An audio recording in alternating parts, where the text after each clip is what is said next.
Okay, school has barely started and we're already to the derivatives review. On this short video, I want to review making a tangent line equation and then just remind you of a few of your derivative rules. So I have this equation and I want to find the equation of the tangent line at x equals 4. First thing I want to remind you of is, hey, if you don't like how an equation looks, you're allowed to do an eyeball adjustment. In this case, just simply take that, turn it into that, so power rule can work. And as soon as I want to build a tangent line, I know I need two things. I need a slope and a point. The slope comes from your calculus, derivatives. The point comes from your algebra. So let me just show you what we have here. I take that equation, I find its derivative using some good Leibniz symbolism, the derivative of equation y that happens to be using variable x, or with respect to x. Here's my derivative using the power rule, and since I'm going to use that thing, x to the negative 1/2 power is more usable in this form.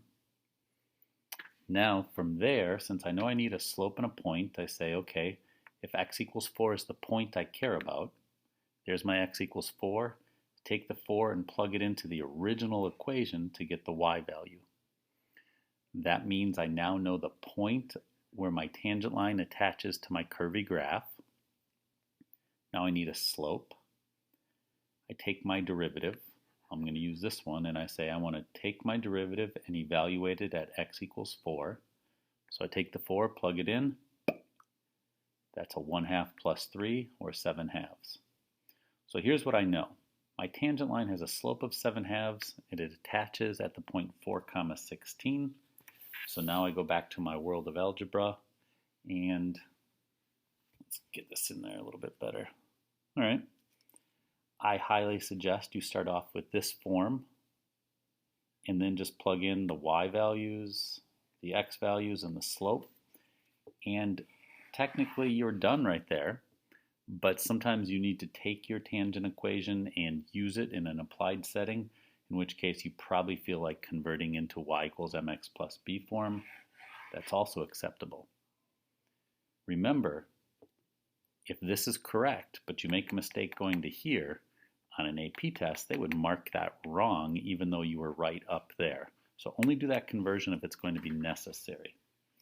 So we haven't taken the time to graph this thing, so I'm just going to make something up. So forgive me here. So here's my graph of y. La-da-da-da-da. What I've figured out is at the point 4, 16, my tangent line, which represents the slope at that instant, attaches. And by the way, that tangent line has a slope of 7/2. All right, there's your quick review on finding the equation of a tangent line. Some other things you'll be working on as you start with derivatives. Here is the list of trig derivatives. If that's not implanted in your brain, then I guess you have to pause this thing for a moment and put that back in your brain. And the final thing on the lesson for today, exponential derivatives. Of course, the easiest derivative of your entire life, y equals e to the x, has the derivative of e to the x. That's what you remember.